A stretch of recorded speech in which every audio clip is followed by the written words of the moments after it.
Vous êtes son candidat en Bourgogne-Franche-Comté selon un sondage, un des plus récents, Sopra Steria, pardon. La présidente sortante socialiste, Marie-Guilde Dufay, arriverait devant au second tour avec 3 points. Je rappelle qu'au premier tour, vous êtes donné devant avec 28%. D'abord, vous, président de région, on reparlera après de ce qui peut se passer au second tour, mais la première mesure, ce serait ?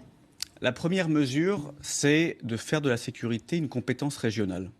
Pourquoi ? Parce qu'aujourd'hui, en Bourgogne-Franche-Comté, les émeutes urbaines sont quasi hebdomadaires.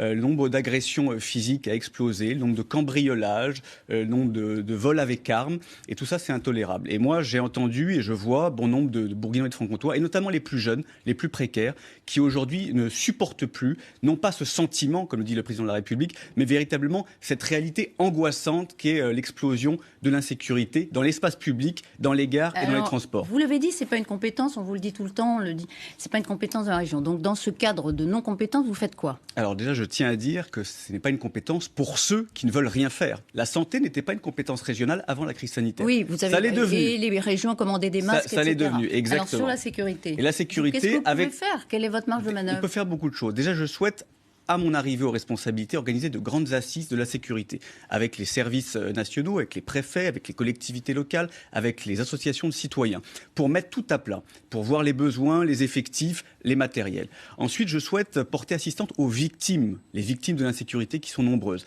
avec notamment la création d'un fonds d'aide de 5 millions d'euros par an pour toutes les victimes de l'insécurité et notamment les femmes victimes de violences conjugales. Ensuite, recruter des agents armés de la collectivité. Vous n'avez pas le droit. Pour sécuriser, bien sûr que si, pour sécuriser les gares et les transports. Dans quelle région ? Ah, alors attendez, pour sécuriser pour les gares et les transports. Mais ça passe par exemple, en Ile-de-France, sauf erreur, ça passe par l'autorité des transports, pas la région directement. La région, est-ce qu'elle peut recruter des hommes armés directement ? La région peut recruter, la région peut faire le nécessaire. On nous tend à nous faire croire que la région ne peut pas s'occuper de sécurité, ce qui est faux. Elle ne peut pas recruter des hommes armés directement. La région peut financer. Est-ce que c'est vrai ? La région ne peut pas recruter directement. La région peut financer. Est-ce que c'est vrai ? C'est vrai. La région a des leviers, encore une fois. La région a un budget de 2 milliards d'euros, il faut le savoir. Ouais.